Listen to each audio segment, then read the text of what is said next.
Subscribe to Echo Tales for deeply emotional, romantic, and mature stories that echo through your heart. Don't forget to like, share, and comment to support meaningful storytelling. Lena never imagined that silence could feel this heavy. After 7 years of marriage and 1 bitter divorce, she thought the quiet would be a comfort. For the first time in years, there were no raised voices, no slammed doors, no walking on eggshells. Just peace, or so she told herself. She spent the first few days in that new stillness carefully, lighting candles in the evening, rearranging furniture that had once been his taste, and filling the corners of her home with soft music. But no matter what she did, the emptiness clung to her like fog. It wasn't just the absence of a husband, it was the absence of meaning. Then, 3 weeks later, came the knock. A soft, uncertain tapping on the front door that echoed through the hallway like a question. She wasn't expecting anyone. She had avoided friends, ignored texts. She took a breath and opened the door. Standing there, drenched in late summer rain, was Aaron, her ex-husband's son. She blinked in disbelief. He looked older, no longer the lanky teen she remembered from the early years of her marriage. He was 23 now, with shoulders that hinted at maturity, tired eyes that had seen too much too soon, and a duffel bag slung over one shoulder. His hair was damp, and so was his voice when he spoke. "Hi, Lena. I didn't know where else to go." For a moment she couldn't speak.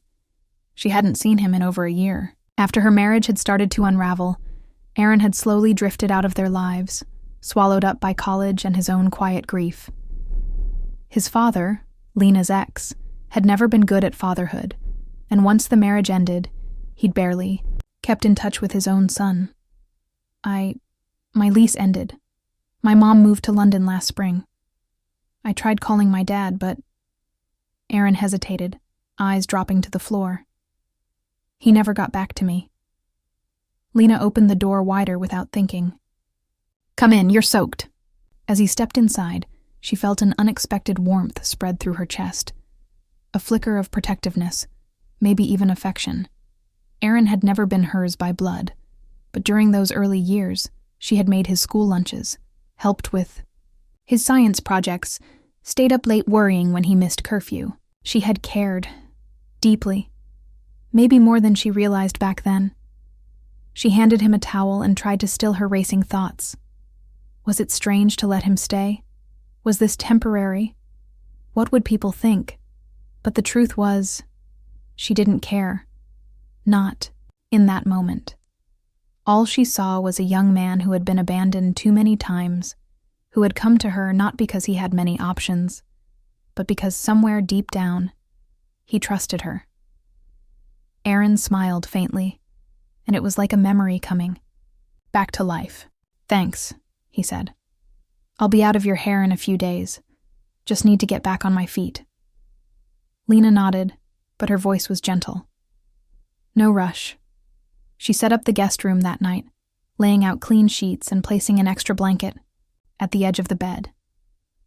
As she stood in the doorway, watching him unpack, she couldn't shake the feeling that something had just shifted in her world, subtly, like the turning of a tide.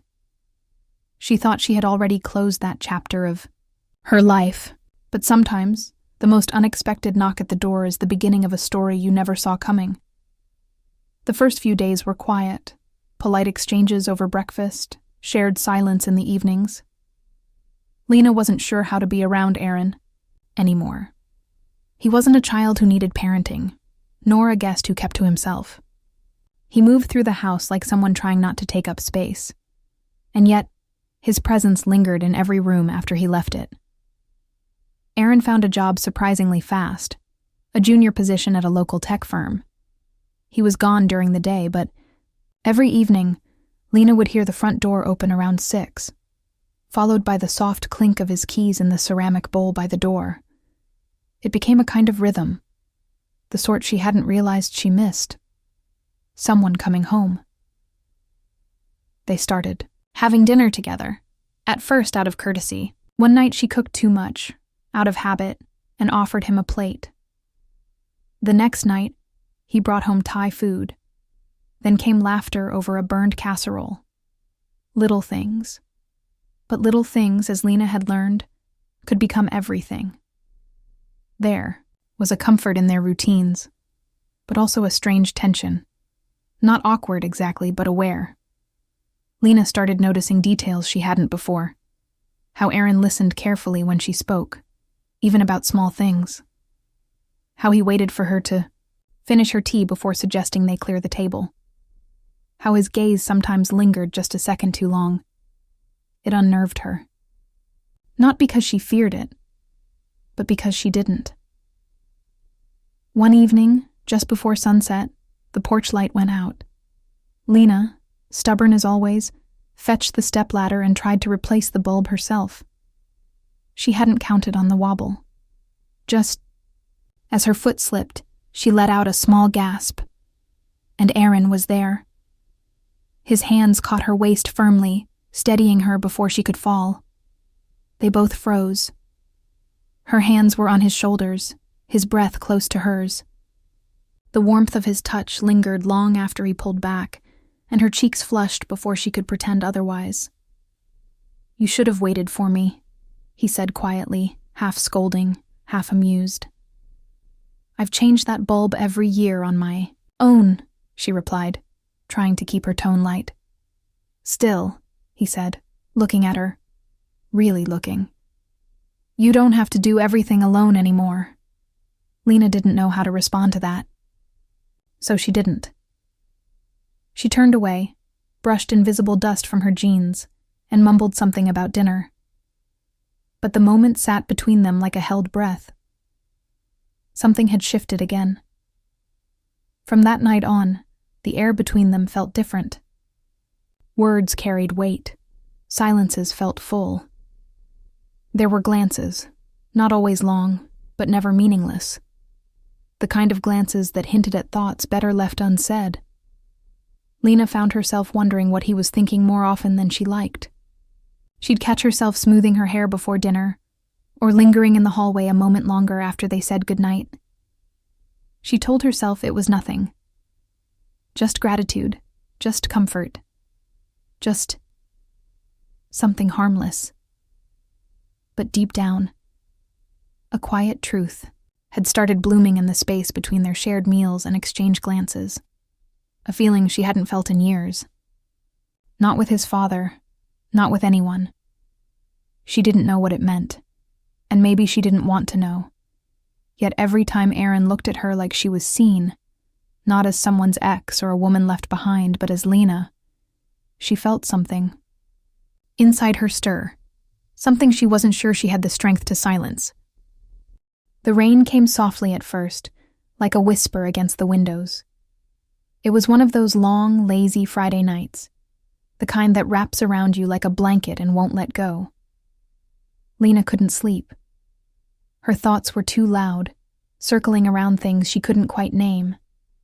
So she did what she always did on restless nights, poured herself half a glass of wine, wrapped a shawl around her shoulders, and wandered into the living room, where the warm glow of the lamp made the house feel smaller, cozier. What she didn't expect was to find Aaron already there. He was curled up on the corner of the couch, a book open in his lap, his bare feet tucked beneath him. The lamplight caught his face at just the right angle. Calm, thoughtful, a little lost in whatever story he was reading. He looked up as she entered, surprised but not startled. "Couldn't sleep?" he asked gently. She shook her head, giving him a small, knowing smile. "You either?" He closed the book slowly, marking the page with a finger. "Some nights just don't let you rest." She took a seat at the opposite end of the couch, pulling her knees up, sipping her wine slowly. The silence between them wasn't awkward. It was the kind of silence that came after spending enough time with someone to not need words to feel connected.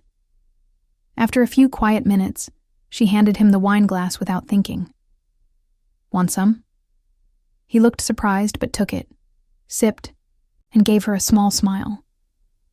"You always did drink red on rainy nights," he said. That caught her off guard. "You remember that?" He nodded. "You were the only soft thing in that house, Lena. Of course I remember." The words hit harder than she expected. She turned her face slightly, pretending to be distracted by the rain streaking down the window. But her heart was racing now, because he wasn't a boy anymore, and he didn't talk like one either. He saw her, not through the lens of the past or her failed marriage, but in a way that made her feel real, present. She glanced back at him. "Your dad. He always said I was too emotional, too much." Aaron's expression darkened just a little, then softened again. "He didn't know what to do with someone who felt everything. But I did." The room felt too quiet after that, too still. Lena stood suddenly, placing the empty wine glass on the table. "I should get to bed." He rose too, almost reflexively, as if he wanted to say more. But he didn't. "Good night, Aaron," she said, her voice barely more than a whisper. "Night, Lena," he replied. As she walked down the hallway to her bedroom, her bare feet silent on the wooden floor, she felt his gaze following her. Not in a way that made her uncomfortable, but in a way that made her feel seen, beautiful, and alive, in a way she hadn't felt in years. That night she lay awake staring at the ceiling, trying to push away the thoughts that kept rising. But they wouldn't go, because they were no longer just thoughts. They were feelings, and she didn't know how long she could keep pretending she didn't feel them. It started with little things, a flicker of something that wasn't quite friendship anymore. A pause that lasted too long, a glance that held more than it should. Lena noticed it first in the way Aaron touched her wrist lightly when he passed her the salt. Then in how his gaze lingered a few seconds too long when she spoke, like he was listening not just to her words, but to something deeper. She told herself not to read into it. She was older, his former stepmother. It was impossible. Unthinkable. Yet there was something in the air between them. Something undeniable. One afternoon, while cleaning the kitchen, Lena found Aaron's sketchbook left open on the table. She meant to close it, to respect his privacy. But what she saw stopped her hand. It was a drawing. A charcoal sketch of her sitting by the window, one leg curled under the other, reading a book, a soft expression on her face. It wasn't just well drawn. It was intimate, tender. He had captured her in a way no one else ever had. Her breath caught. She hadn't looked at herself that way in years, as someone worth noticing, worth admiring. When he returned home later that evening, she didn't mention the drawing. She couldn't. But her heart raced a little faster when she saw him, and her smile didn't quite reach her eyes. The next day, he brought her a flower. A small gesture, a single deep orange marigold from the backyard garden, placed gently in a glass by the window. "Felt like your kind of color," he said with a quiet smile. Lena looked at the flower for a long time after he left the room. It was her favorite color, though she'd never told him that. He remembered. Or maybe he just saw her in a way no one else ever had. She wasn't sure which was more dangerous to her heart. That evening, as they stood side by side doing the dishes, their hands bumped. Once, then again, until his fingers grazed hers and neither of them pulled away. It was nothing. And yet, everything. They didn't speak about it. They didn't have to. Something was happening between them, slow and steady, like water wearing down stone. Lena found herself dressing with a little more care, wearing her hair the way she used to when she still believed someone might look at her and feel something. She told herself it was foolish. She told herself to stop. But her heart didn't listen. One night, She stepped outside onto the porch just as the last of the sunlight kissed the edge of the sky. Aaron was already there, leaning on the railing, watching the horizon. He turned when he heard her, offering her a spot beside him. "Beautiful, isn't it?" he said. She nodded, though her eyes weren't on the sky. "Yes, it is." They stood quietly, shoulder to shoulder, watching the sky shift from gold to deep blue. "I used to wonder what love was supposed to feel like," he said suddenly. "Everyone made it sound like fireworks, but I think maybe it's something quieter, something that sneaks up on you." Lena looked at him, her chest tight. She wanted to ask him what he meant, who he meant, but she was too afraid of the answer. So instead, she just said, "Sometimes, the quiet things are the ones that change us the most." Their eyes met. Neither of them said another word, but the silence said everything. The storm rolled in fast. By the time Lena looked up from her book, the wind had already started howling against the windows. The sky outside was deep gray, like the world was holding its breath. Rain began to fall in sheets, loud against the roof, tapping at the glass with a restless rhythm. Aaron was late coming home from work. She told herself not to worry. He was probably just stuck in traffic, maybe waiting for the worst of it to pass before driving. But a part of her, that part that had grown too used to being left behind, couldn't stop the twisting in her chest. It wasn't just about the storm. It was the silence that scared her. Because lately, silence between them meant things unsaid. Things felt, but not spoken.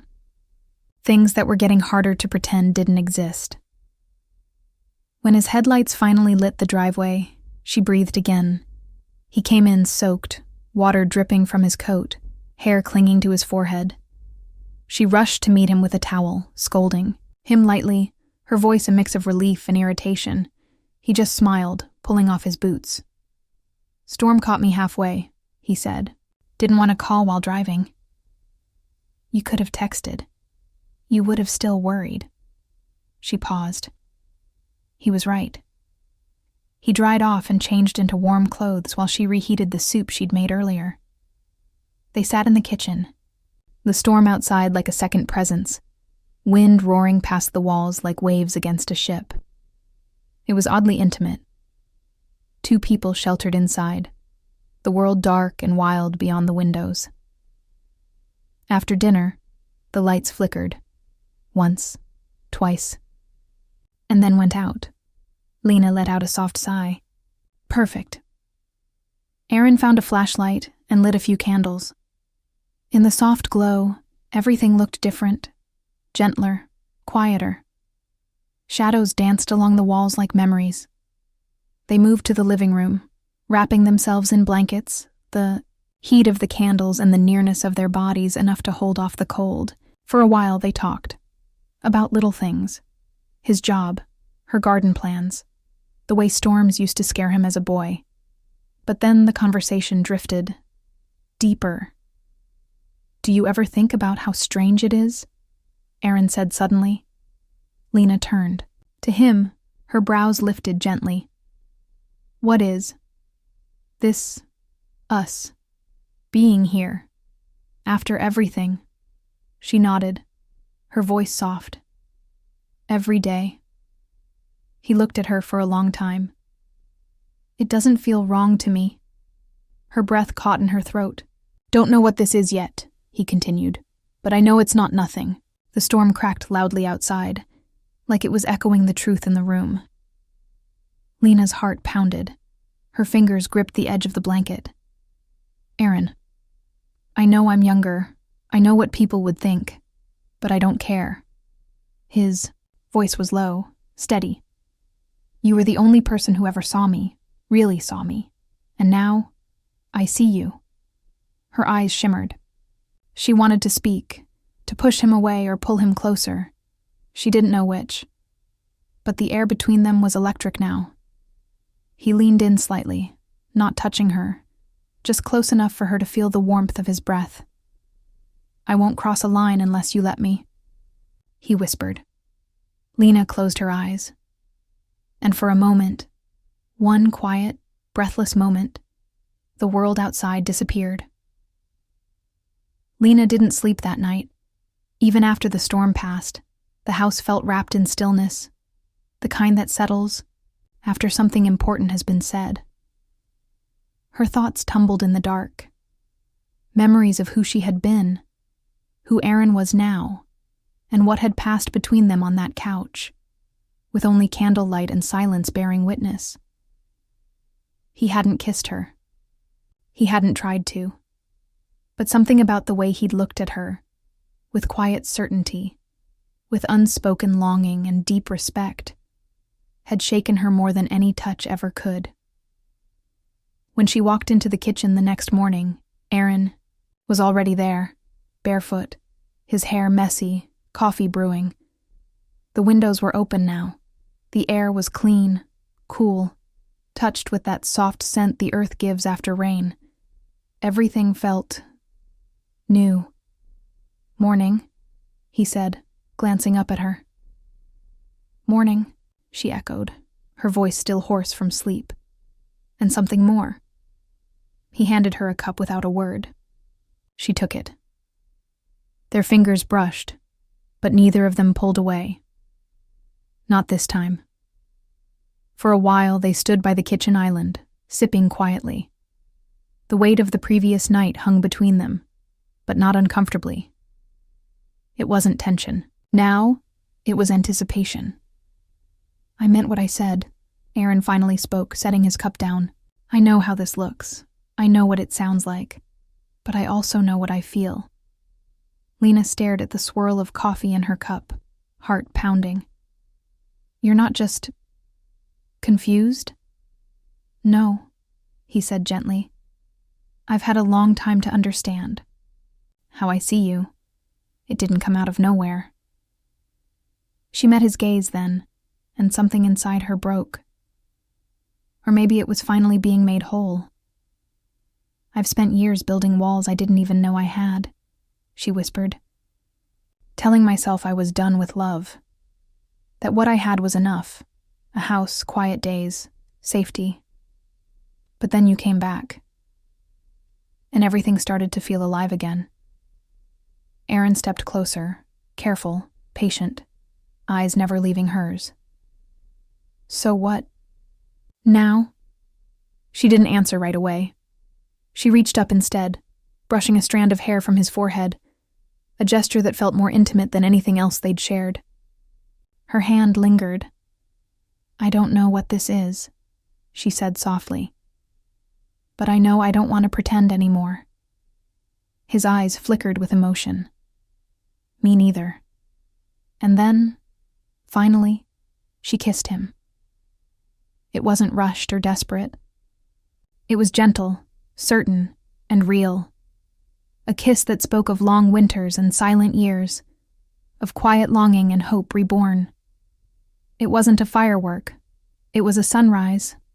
Slow, golden, full of promise. When they pulled apart, neither of them spoke. There was no need. The days that followed unfolded like petals. They didn't rush. They didn't label anything. But they let themselves feel. They laughed more, talked late into the night, shared old memories and dreams that suddenly didn't feel so far away. Lena had worried what the world would say, but the world stayed quiet. And in that quiet, something beautiful bloomed. It wasn't a perfect love, but it was a true one. And sometimes love doesn't arrive in grand declarations or movie script moments. Sometimes it sneaks in through the cracks, after the heartbreak, after the silence, after the storm. It comes when you least expect it, and it stays, when you finally decide to let it.